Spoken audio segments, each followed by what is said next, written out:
அனைவருக்கும் வணக்கம்.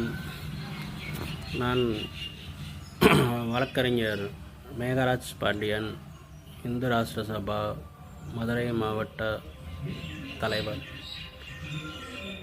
அதாவது கடந்த 26/9/2025 முதலமைச்சர் தனிப்பிரிவில்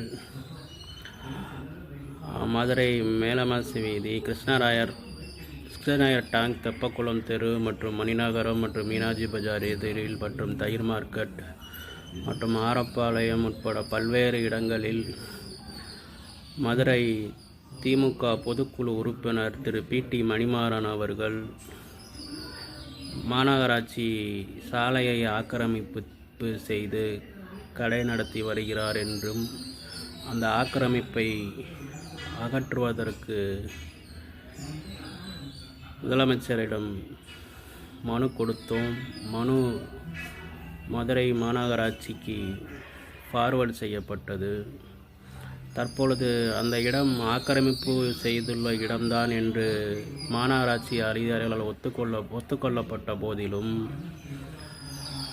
ஆக்கிரமிப்பை அகற்றுவதற்கு மாநகராட்சி முன்வரவில்லை. ஏன் என்று தெரியவில்லை.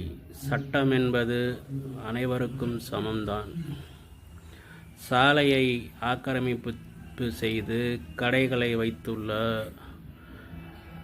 வைத்துள்ளார்கள்.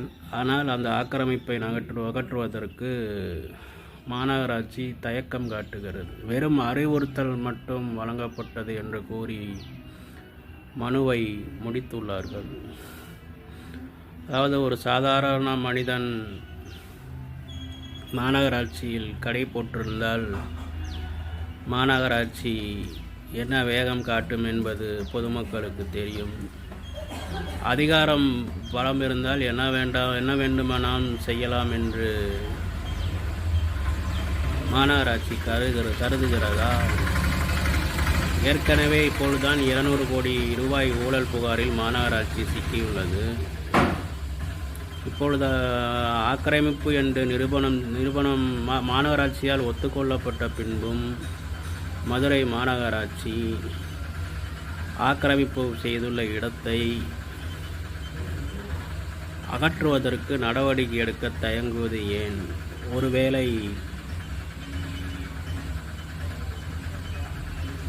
பணப்பரிமாற்றம் எதுவும் நடைபெற்றுள்ளதா அல்லது அதிகாரத்தில் இருப்பவர்கள் என்று மாநகராட்சி பயப்படுகின்றதா? இது குறித்து